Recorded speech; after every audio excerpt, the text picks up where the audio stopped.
नमस्कार विद्यार्थियों, मैं BMC Sahu sir YouTube channel पे आप सभी का स्वागत करता हूं। विद्यार्थियों, पिछले वीडियो में हमने आपको चैप्टर 4 की विविध प्रश्नावली के 5 क्वेश्चनों का हल समझाया था। आज हम विद्यार्थियों उसी क्रम में आगे बढ़ेंगे और चैप्टर नंबर 4 की विविध एक्सरसाइज के 7वें क्वेश्चंस का हल क्या है ये आपको समझाएंगे। विद्यार्थियों, पिछले क्वेश्चंस का क्या अनुभव रहा, पिछले बताए गए सॉल्यूशंस आपको कैसे लगे, ये हमें अपने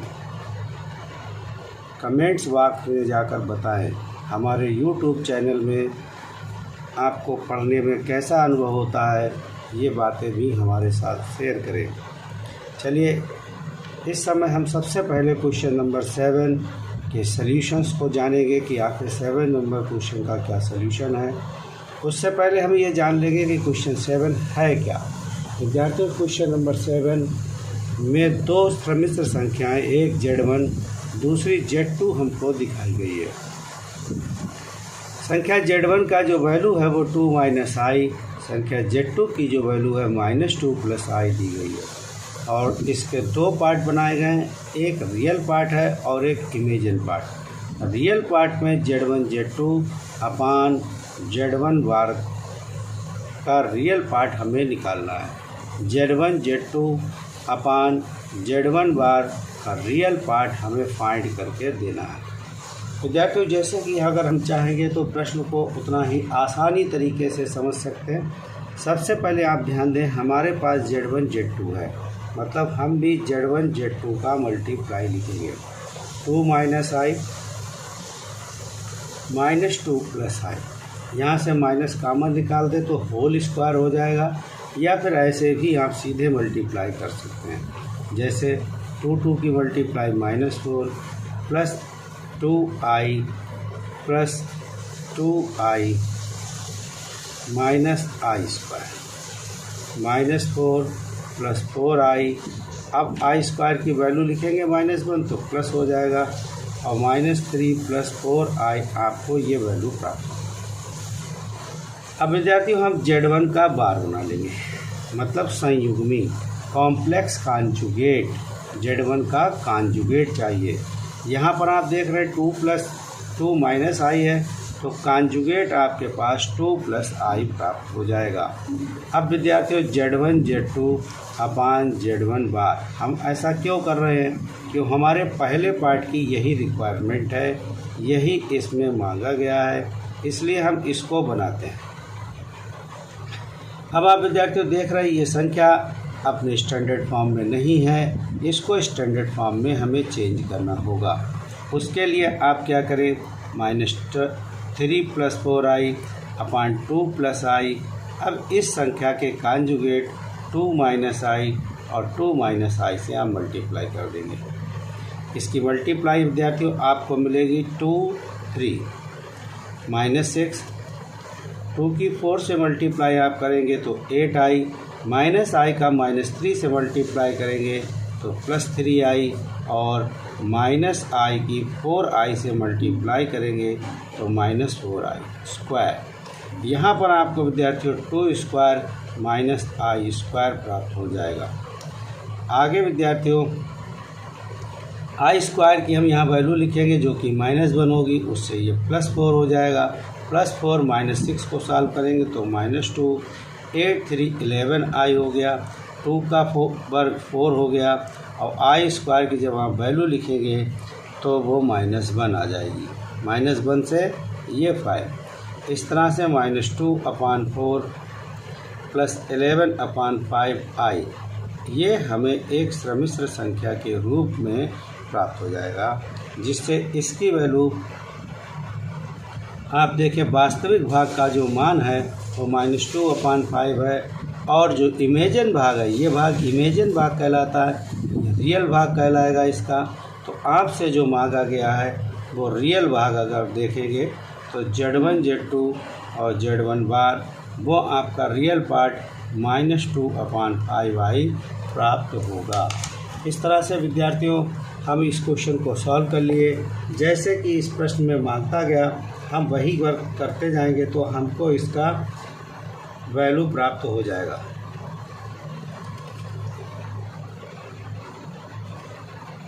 तो ये क्वेश्चन नंबर आपका 7 था और ये क्वेश्चन नंबर 7 आपका सॉल्व हो गया विद्यार्थियों। अभी हमने आपका इसका एक पार्ट लगाया है, अब दूसरे पार्ट के लिए भी हम वर्क करेंगे।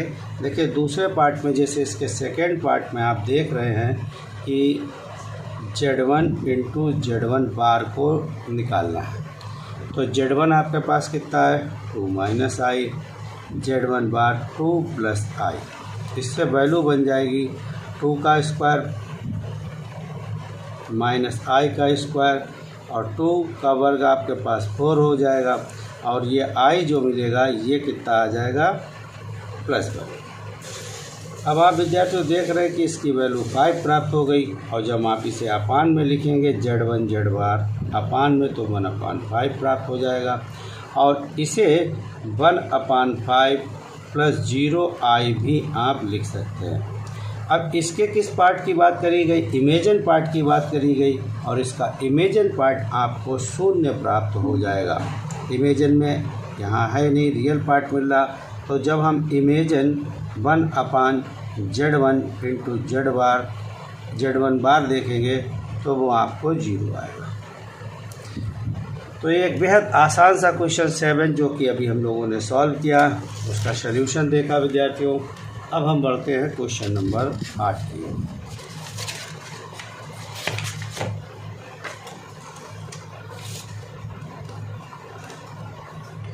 विद्यार्थियों क्वेश्चन नंबर 8 ये दिया गया है यहाँ पर क्वेश्चन नंबर 8 जिसमें लिखा गया है कि यदि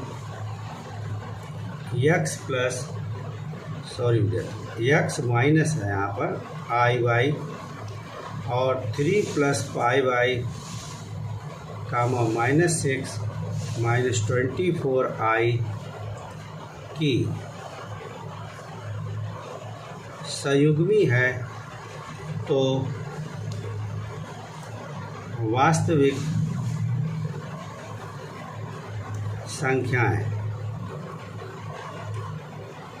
x व y ज्ञात कीजिए। देखिए यहाँ पर विद्यार्थियों दो संख्याएं दिखाई जा रही हैं, जैसे x minus i Y 3 + 5i। एक संख्या ये है और एक सम्मिश्र संख्या ये। इस संख्या की ये संयुग्मी है या इस संख्या की ये संयुग्मी संख्या कह सकते हैं। सबसे पहले विद्यार्थियों हम इस संख्या को स्टैंडर्ड फॉर्म में लाते हैं। जैसे हम यहाँ सपोर्ट कर लेते हैं, माना z बराबर x माइनस आई वाई 3 + 5। इसकी मल्टीप्लाई करेंगे तो 3x minus 3y plus 5xi minus 5/i²। देखिए विद्यार्थियों इससे मल्टीप्लाई एक बार फिर देख लेते हैं। इससे मल्टीप्लाई होकर ये 3x, इससे मल्टीप्लाई होकर 3y, इसको मल्टीप्लाई करेंगे तो 5xi, यहाँ मल्टीप्लाई करेंगे तो 5/i²। अब विद्यार्थियों यहाँ पर i² की जब आप वैल्यू लिखेंगे तो -1 तो ये हो जाएगा प्लस, और इस तरह 3 + 5y आपको मिल जाएगा। और यहाँ पर विद्यार्थियों 5x माइनस 3y आप लिख सकते हैं। ये तो संख्या हुई। अब इस संख्या का संयुग्मी क्या हुआ, कॉन्जुगेट ऑफ z। हम कह सकते हैं कॉन्जुगेट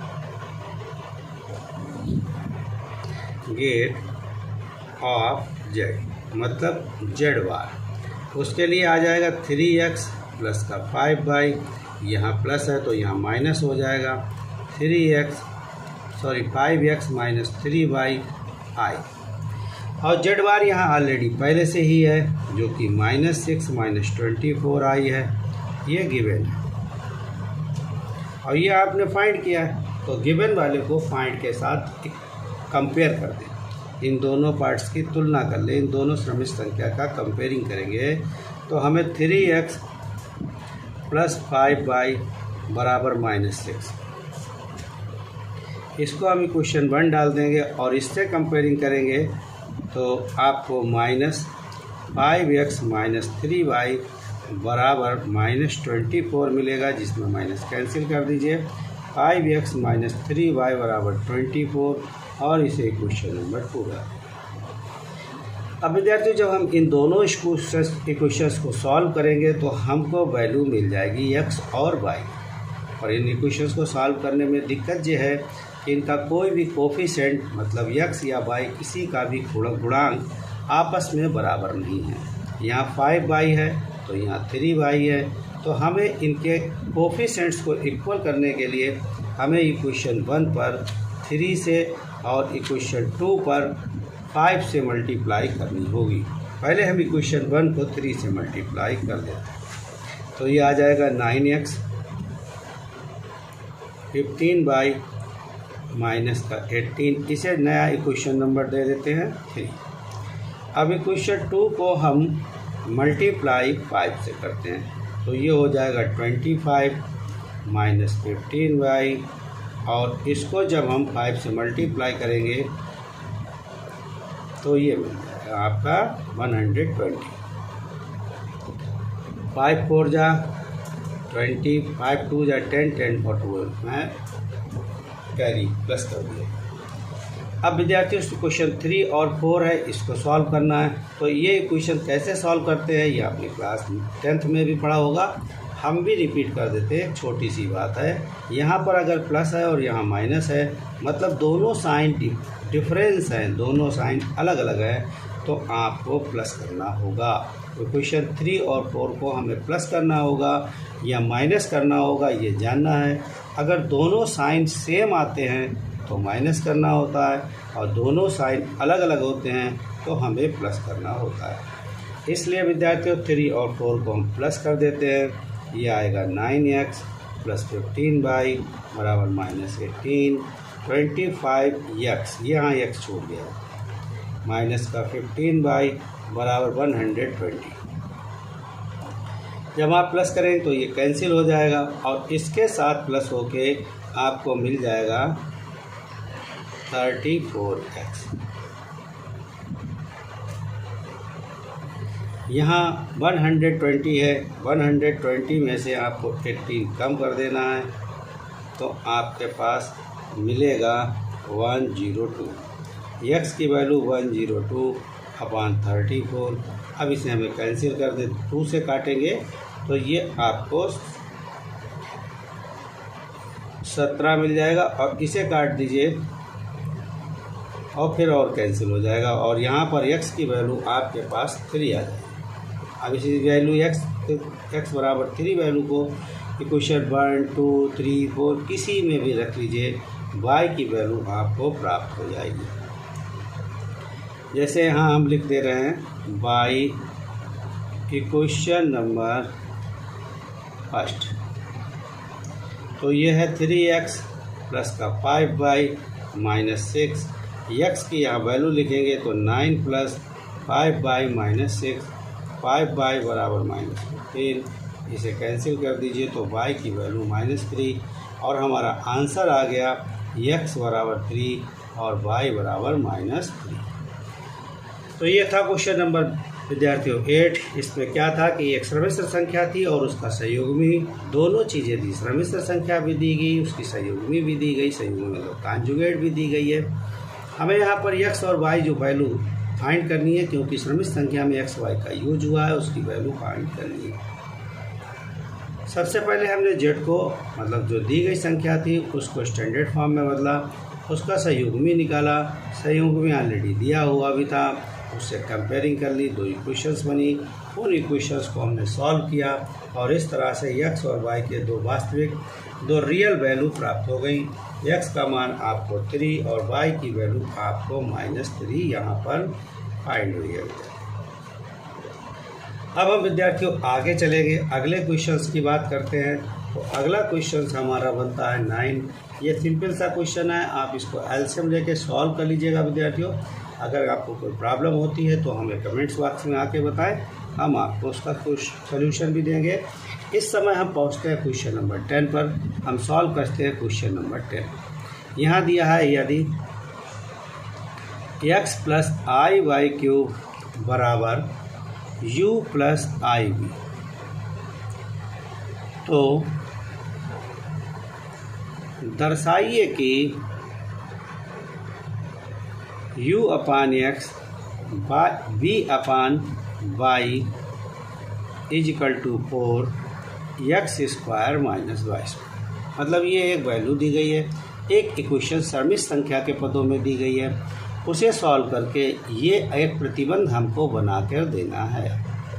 देखिए यहाँ से हल करते हैं, प्रूफ करते हैं। यहाँ से हम x प्लस आई वाई का होल क्यूब बराबर u प्लस आई वी, इसके होल क्यूब को हम सॉल्व करते हैं, इसका प्रसार कर लेंगे, एक्सप्लेन करेंगे इसे। तो ये आएगा x cube plus i y cube plus 3x I Y x plus i Y u plus B. अगर आप किसी और तरह से सॉल्व करके, इसके लिए कई मेथड है, आप दूसरा मेथड लगाना चाहो, डायरेक्ट लिखना चाहो तो वो भी लिख सकते हो। वैसे यहाँ पर x क्यूब बन जाएगा और ये आई क्यूब की वैल्यू जब आप निकालेंगे तो माइनस आई मिलती है, आई क्यूब मिलेगा यहाँ पर, और आई क्यूब की वैल्यू जो है, आई क्यूब का मान माइनस आई होता है।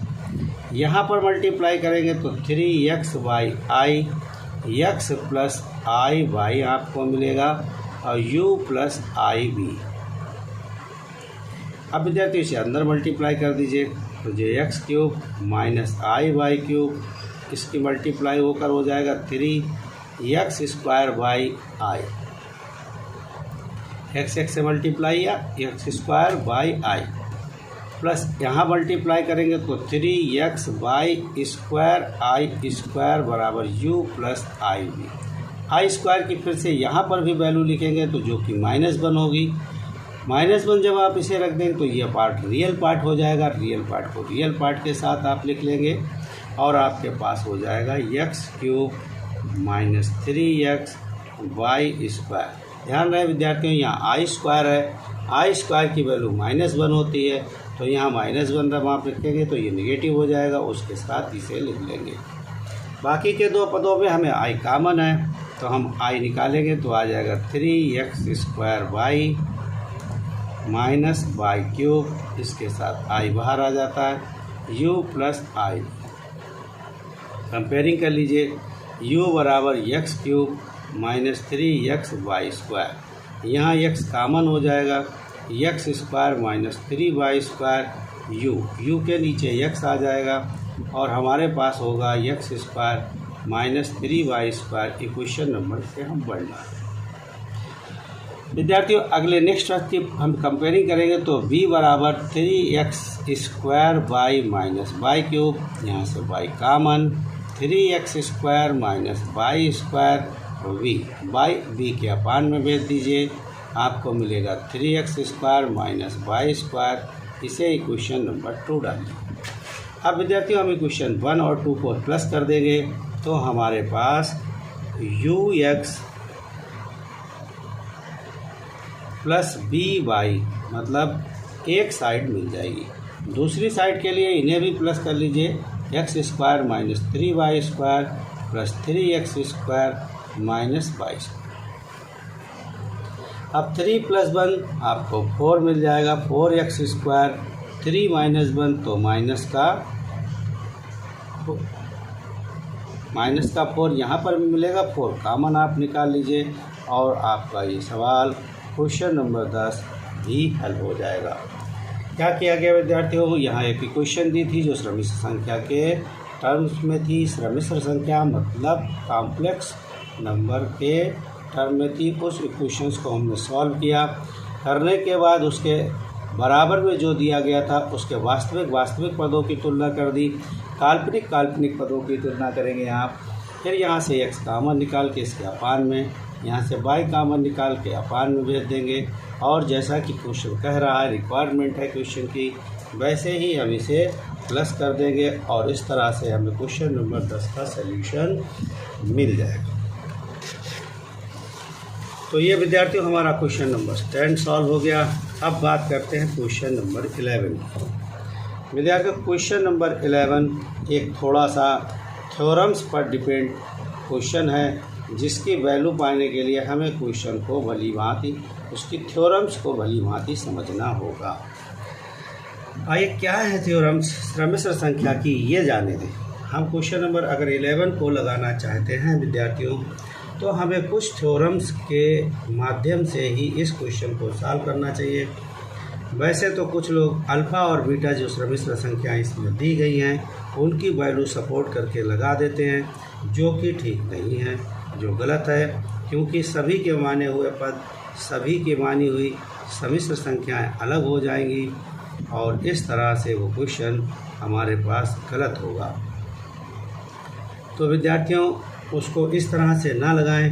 अभी हम आपको कुछ इसमें पहले थ्योरम्स बताएंगे, फिर हम क्वेश्चन आपको सॉल्व कराएंगे। पहले हम क्वेश्चन को नोट कर ले रहे हैं। ये बीटा माइनस अल्फ़ा है, यहाँ 1 माइनस अल्फ़ा बार बीटा है और इसके मान को निकालने की बात कही गई। आइए एक बार क्वेश्चन को पढ़ लेते हैं। लिखा है यदि अल्फ़ा और बीटा भिन्न सम्मिश्र संख्याएं हैं जहां बीटा का जो मापांक है वो 1 है और तब हमें इसने की वैल्यू निकाल कर दें। देखिए विद्यार्थियों, सबसे पहली थ्योरम आपको हम बताते हैं कि जब हम Z1, जैसे हम यहाँ पर मान लें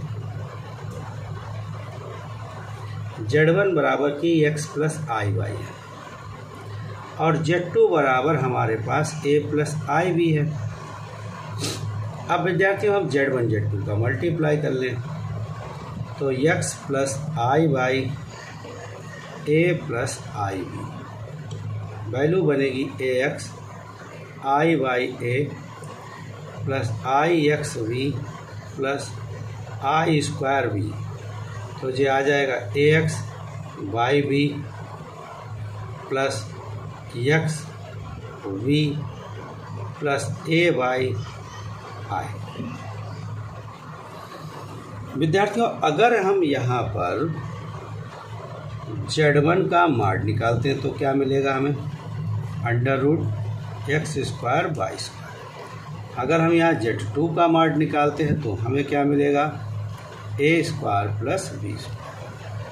अब हम विद्यार्थियों ये कहेंगे कि Z1 Z2 का मान निकाले तो क्या मिलेगा, तो मिलेगा हमें ax माइनस वाई बी का whole square x b plus a y का होल स्क्वायर।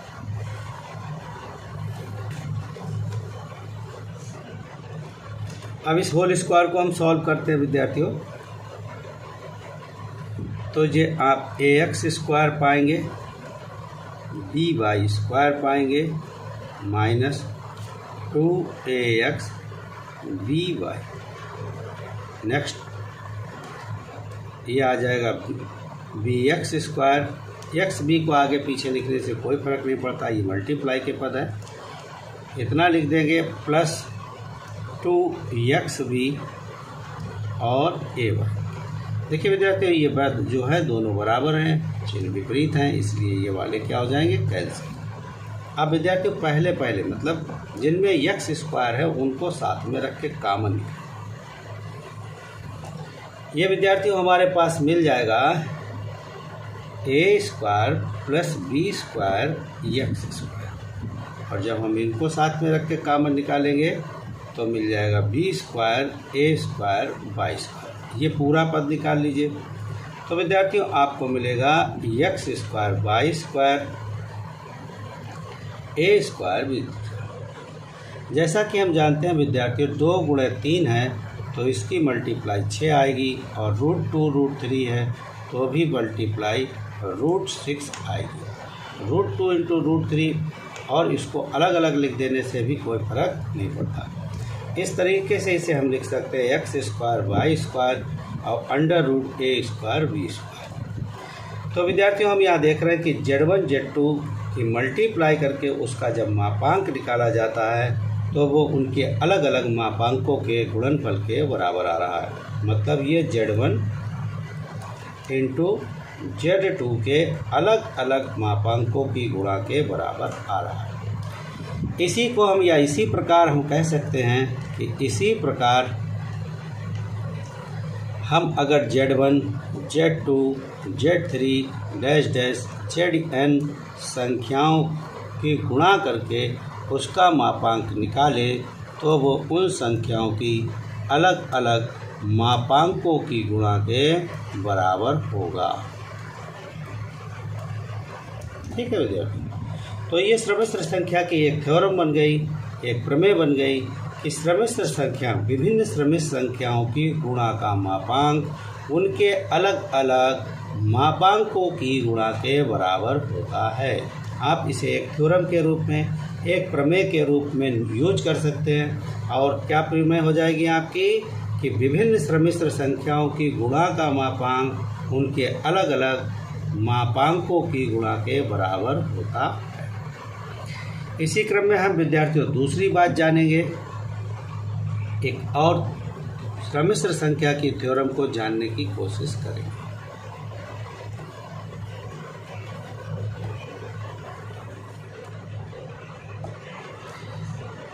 नंबर 2 पे कि अगर जैसे आपके पास z बराबर x प्लस आई वाई है, तो ज़रा z का मापांक बताइए। तो हो जाएगा x square plus y square.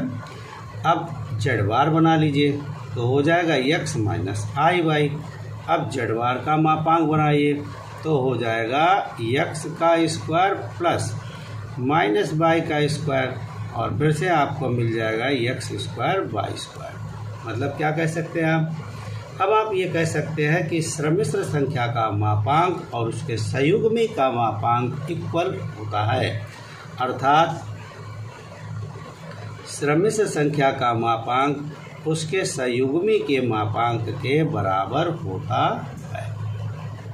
ठीक है विद्यार्थियों, यहाँ पर एक चीज़ और भी देख लेते हैं कि जब हम z बार को और z को मल्टीप्लाई करें तो क्या मिलेगा? तो आपको मिल जाएगा x plus i y, x minus i y, और इससे आपको मिलेगा x square minus i y का होल स्क्वायर, मतलब x square plus y square. अब ये क्या चीज़ है? ये आपके पास z बार का स्क्वायर है, और z बार उस z का मापांक, मतलब ये z के मापांक के वर्ग के बराबर आ गया। हम कह सकते हैं z इंटू z बार की जो मल्टीप्लाई होगी वो z के सम्मिश्र संख्या के मापांक के वर्ग के बराबर होगी। और चूंकि ये दोनों z और z बार बराबर होते हैं, तो यहाँ पर आप z बार के वर्ग के भी बराबर ले सकते हैं। तो यहाँ पर आपने विद्यार्थी देखा z इंटू z बार की जो मल्टीप्लाई है वो z के मापांक या z बार के मापांक के बराबर है। यहाँ आपने ये भी देखा कि सम्मिश्र संख्या का मापांक और उसके संयुग्मी अर्थात कॉन्जुगेट का मापांक आपस में बराबर होता है। और एक थ्योरम आपने ये जानी। विद्यार्थियों, इसके साथ एक बात हम और जानेंगे। तो विद्यार्थियों, चौथी बात भी हम जानते हैं कि अगर हम दो सम्मिश्र संख्या जैसे देख रहे थे, z1 बराबर x प्लस आई वाई और z2 बराबर a प्लस आई बी, अगर हम इन संख्याओं का अंतर बनाते हैं z1 माइनस z2, तो ये x plus i y minus a minus i b, मतलब x minus a plus i y minus b बन के आता है। अब विद्यार्थियों, इसका जरा मापांक ज्ञात कीजिए। तो इसका मापांक हो जाता है x माइनस ए का square plus y minus b का स्क्वायर। विद्यार्थियों, अगर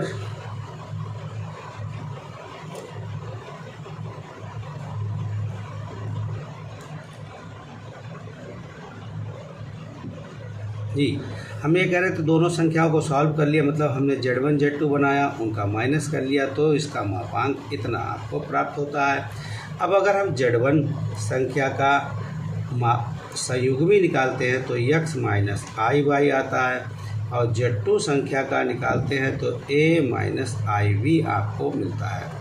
अब आप z1 माइनस z2 संख्या के डिफरेंस, दोनों संख्याओं के संयुग्मियों का डिफरेंस निकालते हैं तो आपको x माइनस ए और माइनस माइनस प्लस, जिसमें से हम आई कॉमन निकाल सकते हैं, इसको लिख के ही लिखते हैं। यह आ जाएगा x minus i by minus a और प्लस आई बी। और विद्यार्थियों ये मिलेगा x minus a plus b minus b i, या फिर x minus a minus b minus b i. अब विद्यार्थियों इनका जो कि हमने देखा सम्मिश्र संख्याएं हैं, उनके कॉन्जुगेट का डिफरेंस निकाला। जरा इसका भी मापांक निकाल दें। तो x minus a square plus y minus b का होल स्क्वायर आपको प्राप्त हो जाएगा। तो आप विद्यार्थी देख सकते हैं कि इनके डिफरेंस का जो मान निकाल, संख्याओं के डिफरेंस का मापांक, संख्याओं के डिफरेंस के मापांक उनके संयुग्मियों के अलग अलग डिफरेंस के मापांक के बराबर आ रहा है। एक चीज़ और यहाँ ध्यान दें विद्यार्थियों, अगर हम जैसे हमारे पास Z1 माइनस Z2 है, तो वो x minus a plus i by minus b है।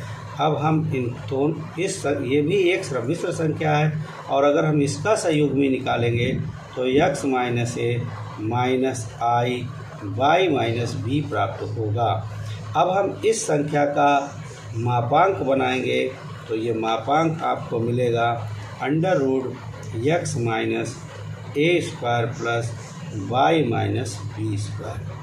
तो यहाँ पर आपको विद्यार्थियों यहाँ थ्योरम में देखें तो हमें कई चीज़ें एक समान मिलती हैं। मतलब Z1 माइनस Z2 का मापांक उनके संयुग्मियों के अलग अलग अंतर के मापांक, या फिर उनके अंतर के संयुग्मी के मापांक आपस में बराबर होते हैं। तो ये एक चौथी बात थी विद्यार्थियों, हम रिपीट कर दें। हमने आपको यहाँ पर क्या क्या संयुग्मियों के गुणों में पढ़ाया। पहली चीज़ तो ये थी कि अगर हम विभिन्न सम्मिश्र संख्याओं की मल्टीप्लाई करके उनका संयुग्मी निकालते हैं, तो वो संयुग्मी उनके अलग अलग संयुग्मियों की गुणा के बराबर होता है। दूसरी बात ये थी कि किसी संख्या को अगर हम लेते हैं और उसका मापांक निकाला जाए और उसके संयुग्मी का मापांक निकाला जाए, तो वे बराबर आते हैं। तीसरी बात थी कि संख्या में उसके संयुग्मी की अगर हम गुणा कर दें, तो वो संख्या के मापांक के वर्ग के या उसके संयुग्मी के मापांक के वर्ग के बराबर होता है। चौथी बात ये थी कि अगर दो सम्मिश्र संख्याएं हैं, उनका डिफरेंस बना लिया जाए और उनके डिफरेंस का मापांक बनाया जाए, या फिर उन संख्याओं के संयुग्मी बना के उनके संयुग्मियों का डिफरेंस बनाकर मापांक निकाला जाए, या फिर जो डिफरेंस आया है उसका जो उनके डिफरेंस से संख्या मिली है उसका संयुग्मी बनाकर उसका मापांक लिया जाए, तो ये सब आपस में बराबर होते हैं। विद्यार्थियों, अब हम क्वेश्चन नंबर, इतनी नॉलेज के बाद, इतनी जानकारी के बाद हम क्वेश्चन नंबर 11 को सॉल्व करेंगे। क्वेश्चन नंबर 11 जिसमें लिखा है beta minus alpha upon 1 minus alpha beta. देखिए विद्यार्थियों, यहाँ पर हल करने के लिए जैसे आप देख रहे हैं बीटा माइनस अल्फ़ा, इस पर बीटा वार, इसकी मल्टीप्लाई कर देंगे और इसी से डिवाइड भी कर देंगे। ठीक है विद्यार्थियों, अब आप क्या पाएंगे, इसको तो ऐसे ही लिखा रहे लीजिए, बीटा माइनस अल्फ़ा, यहाँ अंदर मल्टीप्लाई करेंगे तो हो जाएगा बीटा बार माइनस अल्फ़ा बार बीटा इंटू बीटा बार। यहाँ पर हमने आपको एक थ्योरम बताई है, इस थ्योरम के अनुसार देखिए हम बीटा बार की जो वैल्यू है उन दोनों की जो गुणा है वो बीटा बार के मापांक के बराबर रख सकते हैं। हम यहाँ कह सकते हैं चूँकि बीटा इंटू बीटा बार जो है वो बीटा बार के मापांक के वर्ग के बराबर है।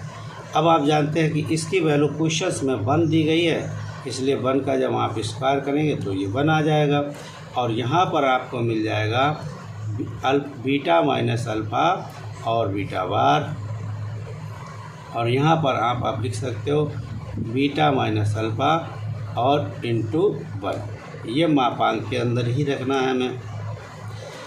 विद्यार्थियों, यहाँ पर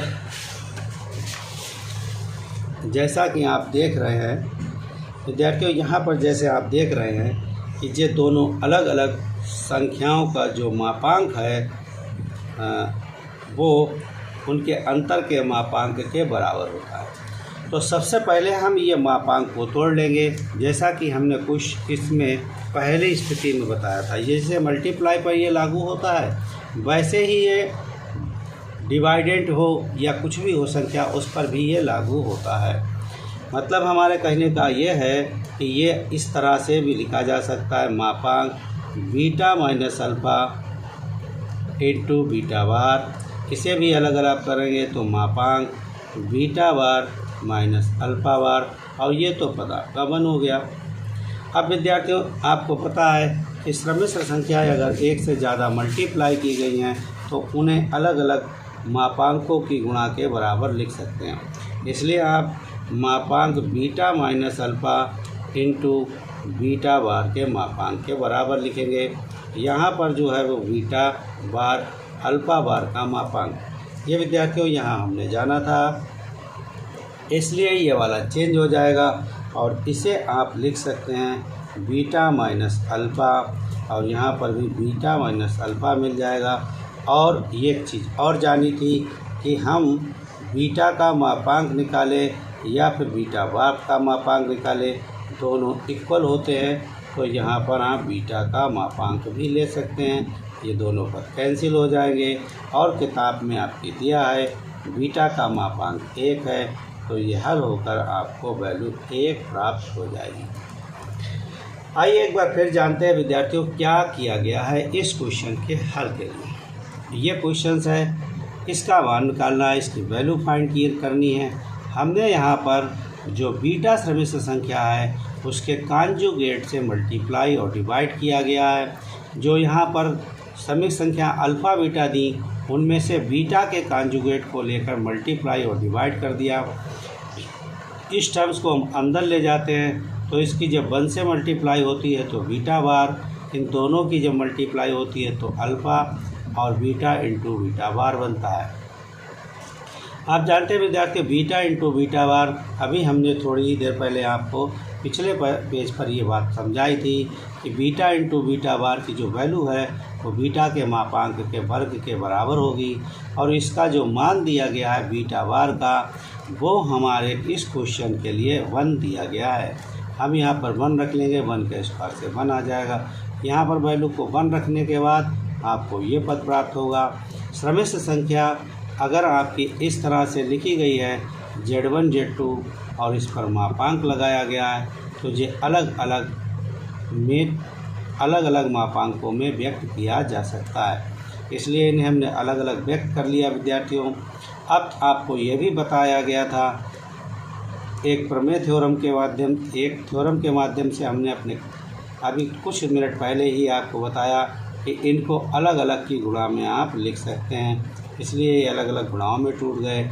ये चीज़ आप अभी सामने ही प्रूफ देख रहे हैं, तो ये इसको भी हम चेंज कर सकते हैं विद्यार्थियों। ये वाला पद इससे कैंसिल हो जाएगा और बीटा बार बीटा के बराबर होता है। ये वैल्यू भी हमने बीटा लिख ली, इसकी वैल्यू 1 आ गई, और इस तरह से हमारा क्वेश्चन नंबर 11 सॉल्व हो गया। विद्यार्थियों, क्वेश्चन बढ़िया है पर इसमें कुछ अतिरिक्त लग रहा है। अगर आप 1 से 2 बार इसकी अभ्यास करते हैं तो आपको ये क्वेश्चन आसानी से तैयार हो जाएगा। पर विद्यार्थियों, एक बार पढ़ने या वीडियो देखने से ये क्वेश्चन आपको तैयार नहीं होगा। आपको क्वेश्चन तैयार करने के लिए 1 से अधिक बार इसका थोड़ा सा अभ्यास करना होगा। आइए चलते हैं विद्यार्थियों, अब हम अपने अगले क्वेश्चन के हल की ओर। हमारा नेक्स्ट क्वेश्चन है 12, क्वेश्चन नंबर 12। आइए पहले नोट करते हैं क्वेश्चन नंबर 12 क्या दिया गया है।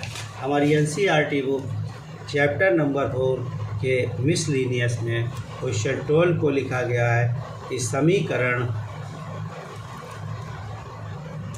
1 - i पावर x बराबर 2 की पावर x के शून्यतर पूर्णांक मूल्यों की संख्या ज्ञात कीजिए। यहाँ पर से विद्यार्थियों इसके हम हल को स्टार्ट करते हैं। क्वेश्चन है 1 माइनस आई पावर x 2 की पावर x। विद्यार्थियों ये एक इक्वेशन दी गई है और इस इक्वेशंस के मूल को कहते हैं मान का मतलब जीरोज, मतलब आप इसको रूट कह लीजिए, वैल्यू कह लीजिए या ज़ीरोज़ कह लीजिए, इस सभी का एक ही अर्थ होता है। और मूल मांग रहा है तो भी मान निकालना है, मान मांग रहा है तो भी मान लाना है, और वो कहे ज़ीरोज़ निकालो तो भी लाना है। शून्योत्तर पूर्णांक, यहाँ पर एक चीज़ और बताई गई, शून्योत्तर पूर्णांकों की संख्या ज्ञात कीजिए, मतलब इसके मूलों की कितनी है संख्या ये बता दी। विद्यार्थियों जैसा कि हम जानते हैं कि अगर कोई रैखिक समीकरण है, मतलब यहाँ पर आप देख रहे हैं इसकी घात 1 है, ये एक रैखिक समीकरण है, तो मूलों की संख्या, यहाँ पर मूलों की जो संख्या होगी वो 1 होगी। अगर 2x स्क्वायर 5x + 7 = 0 एक द्विघात समीकरण है, यहाँ मूलों की संख्या 2, मतलब किसी भी समीकरण में जितनी अधिकतम घात होती है उसके मूलों की संख्या उतनी ही होती है। अगर x³ + 1 आप इस इक्वेशन को हल करेंगे तो यहाँ मूलों की संख्या जो है वो आपको 3 प्राप्त होगी, क्योंकि इसकी सबसे बड़ी घात 3 है, इसलिए यहाँ पर मूलों की संख्या 3 मिलेगी। एक बार फिर विद्यार्थियों, जिस समीकरण पर जितनी सबसे बड़ी घात होती है वो समीकरण की घात कहलाती है, उनके मूलों की संख्या भी उतनी ही होती है। यहाँ पर जो संख्या है वो x ली गई है विद्यार्थियों। इस x से हमें क्या मिलेगा, कैसे सॉल्व करेंगे, आइए जानते हैं। सबसे पहले 1 प्लस आपको जो है वो i दिया, हम जैसे यहाँ z बराबर 1 माइनस अगर i मानते हैं, ठीक है, और इसका मापांक निकालते हैं तो ये हमारे पास आता है 1 का स्क्वायर प्लस माइनस 1 का स्क्वायर, मतलब √2। तो यहाँ पर विद्यार्थियों इसकी जो वैल्यू बनेगी वो हमारे पास आ रही है √2x, और यहाँ 2 की पावर कितना है x। अब रूट अगर आप हटाते हैं तो √2 की पावर होती है 1/2, उस पर पावर x है 2 की पावर x, ये 2 की पावर x/2, यहाँ 2 की पावर x आता है। हम देख रहे हैं विद्यार्थियों यहाँ बेस अर्थात आधार समान है, इसलिए घातों की तुलना की जा सकती है। x/2 = x, यहाँ पर इस साइड भेज दीजिए तो, या इसी को इधर ही ले आइए, x/2 - x = 0। जब आप हल करेंगे तो आपको यहाँ x की पावर 0 मिल जाएगी। मतलब ये जो इक्वेशन दी गई है, जैसे 1 माइनस आई, अगर हम यहाँ x की वैल्यू लिख दें तो x की पावर 0 हो रही है, तो इसका मतलब जब घात 0 है तो मूलों की संख्या भी 0 होगी। हमने आपको बताया कि किसी भी समीकरण में जितनी अधिकतम बड़ी से बड़ी घात होती है मूलों की संख्या उतनी होती है। आप देख रहे हैं कि इस समीकरण में जो घात है उसकी वैल्यू 0 हो गई है, चूँकि घात का मान 0 है, अतः यहाँ पर मूलों की संख्या 0 होगी। तो ये रहा विद्यार्थियों क्वेश्चन नंबर 12, जो कि आपका ये क्वेश्चन नंबर 12 का सल्यूशन। अब आइए विद्यार्थियों हम जानते हैं क्वेश्चन नंबर 14 कि हम क्वेश्चन 14 को कैसे हल करेंगे। यहाँ दिया गया है कि यदि 1 + i upon 1 - i power m = 1, तो m का न्यूनतम पूर्णांक मान ज्ञात कीजिए। सबसे पहले विद्यार्थियों 1 + i upon 1 - i power m equal to 1 जो दिया है, यहाँ से इसका हल हम निकालेंगे। यहाँ पर हमें यम की वैल्यू फाइंड करके देंगे। देखिए विद्यार्थियों, इसके हल के लिए हम 1 प्लस आई, यहाँ पर जो इसका हर है उसके कॉन्जुगेट मतलब 1 प्लस आई से मल्टीप्लाई और डिवाइड कर लेंगे।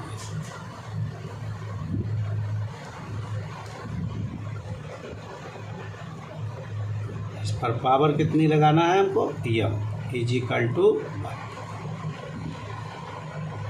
जो भी हमें अंश हर दिया है वहाँ पर हर के कॉन्जुगेट मतलब संयुग्मी मतलब बदला हुआ चिन्ह वाली संख्या से गुणा करना। अब हमारे पास यहाँ क्या आ जाएगा विद्यार्थियों, 1 प्लस आई और उस पर होल पावर, यहाँ एम पावर ऐसे लिखी रहने दीजिए, यहाँ 1 का स्क्वायर और आई का स्क्वायर। अब देखिए विद्यार्थियों, इसका होल स्क्वायर को हम सॉल्व करते हैं तो आएगा 1 स्क्वायर आई का स्क्वायर प्लस 2i। यहाँ आप आई स्क्वायर की वैल्यू लिख लेंगे तो 1 प्लस 1 बराबर 1।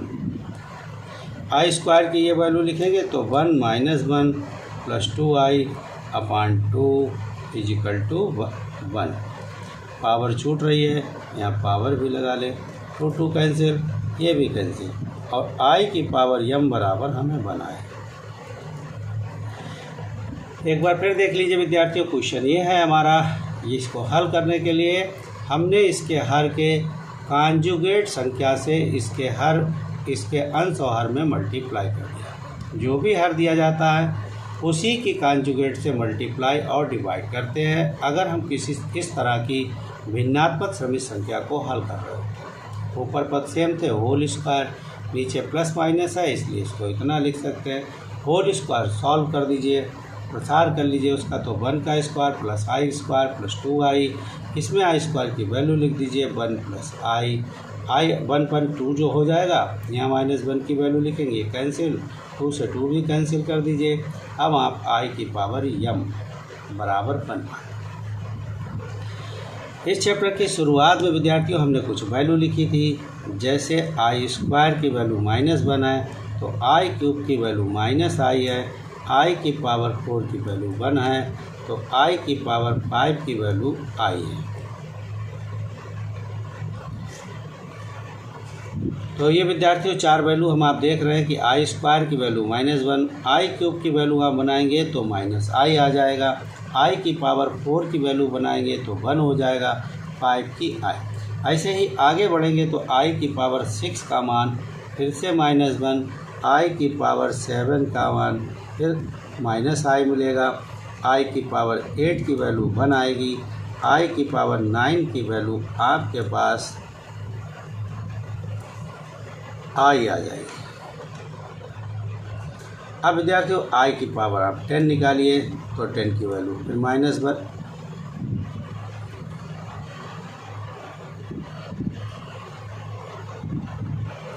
टेन की वैल्यू फिर से -1 मिलेगी। आई की पावर 11 निकालेंगे तो वैल्यू -i आ जाएगी, आई की पावर 12 की वैल्यू निकालेंगे तो 1 आ जाएगी। यहाँ पर आप विद्यार्थी देख रहे हो कि आई की पावर 4, आई की पावर 8, आई की पावर 12 मतलब 4 के गुणांकों की जो भी पावर बनेगी आई की वो 1 वैल्यू देगा। तो हम यहाँ पर आई की पावर यम लिख दे रहे हैं, यहाँ लिख रहे हैं आई की पावर 4 हो सकता है, या आई की पावर 8 हो सकता है, या आई की पावर 4, और भी ऐसे बहुत से मान हैं जिनकी वैल्यू 1 हो सकती है, वो यहाँ ले सकते हैं। पर विद्यार्थियों इन्होंने ये कहा है, क्वेश्चन में ये मांगा गया है कि हमें यम का न्यूनतम मान लेना है। तो बताइए हम यहाँ न्यूनतम किसको लें, आई की पावर 4 को कि 8 को कि क्या 12 को। आप देख ही रहे कि आई की पावर 4 न्यूनतम है यहाँ, तो आई की पावर यम, आई की पावर 4, और इस तरह से यम का न्यूनतम मान हमें 4 प्राप्त हुआ। तो ये था क्वेश्चन नंबर 14 विद्यार्थियों, जो कि अभी आपके सामने सॉल्व हुआ। अब आगे हम क्वेश्चन नंबर 13 का आपको सॉल्यूशन बताते हैं।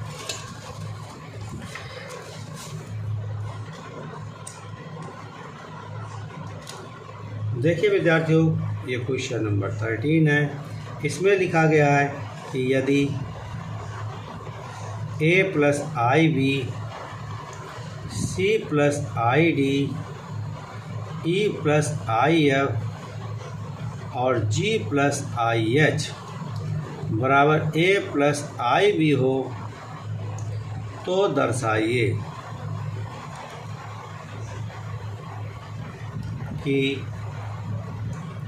a square plus b square, c square plus g square, e square plus f square, g square plus h square बराबर a square plus b square. इस क्वेश्चन के हल के लिए विद्यार्थियों हम Z1 बराबर a प्लस आई बी लिख लेते हैं और ज़रा Z1 का मापांक बताओ, तो हमारे पास आता है under root a square plus b square. अगर हम इस Z1 मापांक का वर्ग कर देते हैं तो हम पे आता है a स्क्वायर और बी स्क्वायर। अब हम Z2 ले लेते हैं c प्लस आई डी, तो Z2 का मापांक बताइए, जो कि हो जाएगा अंडर रूट सी स्क्वायर प्लस डी स्क्वायर। अब हम Z2 मापांक का भी वर्ग कर लेते हैं तो आ जाएगा सी स्क्वायर प्लस डी स्क्वायर। अब हम Z3 निकाल लेते हैं, E प्लस आई एफ आएगा और Z3 का मापांक बनाते हैं तो अंडर रूट बनता है E स्क्वायर एफ स्क्वायर और Z3 मापांक का वर्ग कर लेते हैं तो E square plus f square. Z4 आपके पास G प्लस आई एच है तो Z4 का मापांक बना लीजिए, जो कि आएगा अंडर रूट जी स्क्वायर प्लस एच स्क्वायर और Z4 के मापांक का वर्ग कर लीजिए, जो कि जी स्क्वायर प्लस एच स्क्वायर। इसी के साथ विद्यार्थियों हम Z बना लेते हैं a प्लस आई बी। अब हम Z का मापांक बनाएं तो हमारे पास बनेगा under root a square plus b square. अब हम Z के मापांक का वर्ग बना लेते हैं तो हमें मिलता है a square plus b square. ठीक है विद्यार्थी, क्वेश्चन है हमारा कि a plus i b, c plus i d, e plus i f, g plus i h बराबर a प्लस आई बी। यहाँ विद्यार्थियों हम Z1, यहाँ Z2, यहाँ Z3, यहाँ Z4 और यहाँ Z लिख सकते हैं। तो आप देख रहे हैं विद्यार्थियों, यहाँ 4 सभी संख्याओं का मल्टीप्लाई है जिसकी वैल्यू Z के बराबर। अब हमने लिखा दोनों पक्षों में मापांक मतलब मॉड लेने पर भी, मतलब हम ये कह सकते हैं कि दोनों पक्षों का मापांक ले लिया, मॉड वैल्यू निकाल ली। तो ये आपके पास आ गया Z1, Z2, Z3, Z4 बराबर मॉड ऑफ Z। विद्यार्थियों, हमने इसके पिछले क्वेश्चन 11 को जब हम आप सॉल्व कर रहे थे तब आपको एक थ्योरम बताई थी और उस थ्योरम का हम यहाँ पर भी यूज कर ले रहे हैं। ये थ्योरम देखिए, ये थी कि अगर हम बहुत सी क्रमिक संख्याओं का मल्टीप्लाई करें तो उनके अलग अलग मापांक, अगर हम बहुत सी संख्याओं की मल्टीप्लाई का मापांक लेते हैं तो वो उनके अलग अलग मापांकों की मल्टीप्लाई के इक्वल होता है। मतलब ये थ्योरम है। अगर हम इसके अकॉर्डिंग देखें तो इन्हें क्या लिख सकते हैं, इन्हें लिख सकते हैं Z1 इंटू Z2, सबके मापांक अलग अलग कर सकते हैं और इसे Z4 यहाँ माड Z लिखा रहने दीजिए। फिर आप लिख रहे हैं कि स्क्वायरिंग बोथ साइड, मतलब दोनों पक्षों का वर्ग करने पर। अगर आप दोनों पक्षों का वर्ग करते हैं तो यहाँ Z1 स्क्वायर आ जाएगा, Z2 स्क्वायर हो जाएगा और ये आपके पास Z3 का स्क्वायर हो जाएगा और ये आपके पास Z4 का स्क्वायर हो जाएगा, इधर Z का स्क्वायर। देखिए विद्यार्थी, जैसे कि आप देख रहे हैं कि 3 इंटू 5 कितना आता है 50। अब अगर हम 3 के स्क्वायर इंटू 5 का स्क्वायर कर देते हैं तो क्या ये 15 के स्क्वायर के इक्वल आता है? 9। और 25। तो ये आपको मिलेगा। और अगर आप 15 का स्क्वायर करेंगे तो इसका मतलब हम जो कर रहे हैं ये ठीक है। अब यहाँ पर वैल्यू लिख दीजिए Z1 स्क्वायर की, जो कि हम लोगों ने बनाई है। कितनी वैल्यू है यहाँ विद्यार्थियों? a प्लस बी का, इसकी Z1 की वैल्यू लिखेंगे तो a square plus b square, यहाँ पर वैल्यू लिखेंगे तो c स्क्वायर डी स्क्वायर, यहाँ पर value e square plus f square, यहाँ वैल्यू आपके पास आ जाएगी g square plus h square, और यहाँ पर वैल्यू आपको मिलेगी a square plus b square. और इस तरह से विद्यार्थियों आपका ये क्वेश्चन प्रूफ हो जाएगा। एक बार फिर जान लेते हैं विद्यार्थियों, यहाँ क्या हुआ। यहाँ 4 अलग अलग सम्मिश्र संख्याओं की मल्टीप्लाई दी गई थी। a plus i b, c plus i d, e plus i f, g plus i h बराबर a प्लस आई बी के इक्वल दी थी। और आपको दर्शाना ये था, पहली को हमने Z1, दूसरी संख्या को Z2, तीसरी संख्या को Z3 और चौथी संख्या को हमने Z4 मान लिया। इन सभी संख्याओं के मापांक निकाल लिए, फिर हमने उनके मापांकों का वर्ग कर लिया। अब हमने क्वेश्चंस को नोट किया। यहाँ से ये हमारी साइड है, इस साइड को यहाँ से क्वेश्चन को लिखा। a plus i b, c plus i d, e plus i f, g plus h i बराबर a प्लस बी। तो हम जैसा माना है इसे Z1, इसे Z2, Z3, Z4 इसे Z लिख सकते। फिर दोनों साइड से हमने मापांक किया, यहाँ पर मापांक ले लिया।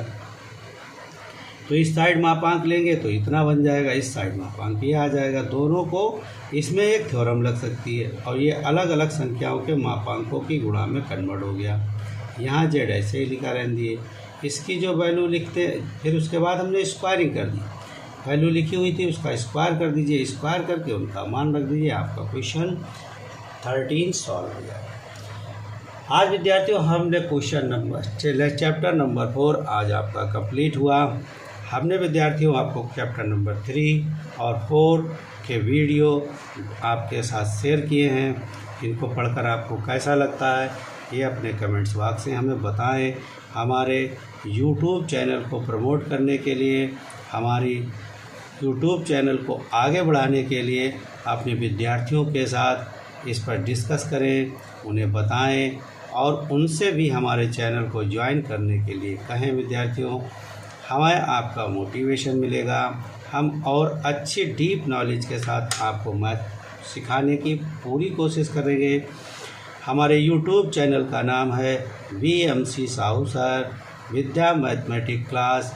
ये ऑफलाइन शाहजहाँपुर में 1995 से काम कर रहा है। मतलब 1995 से ये स्थापित है शाहजहाँपुर में। लगभग 29 वर्षों की इसमें मेहनत है विद्यार्थियों, और एक अच्छा एक्सपीरियंस मैथ है इस क्लास के साथ, विद्या मैथमेटिक्स क्लास के साथ। और वो एक्सपीरियंस हम आप सभी के साथ शेयर करते रहेंगे। जल्दी ही हम आपको चैप्टर नंबर 5, जो कि अगला चैप्टर है हमारा, चैप्टर नंबर 5 लीनियर रैखिक असमीका, उसके बारे में हम उससे संबंधित वीडियो आपके साथ शेयर करेंगे। धन्यवाद विद्यार्थियों। हाँ, जाते जाते हमारे YouTube चैनल को बढ़ाने के लिए अपने विद्यार्थियों पर डिस्कस करें, उस पर चर्चा करें और उन्हें भी एक अच्छी डीप नॉलेज मिल सके।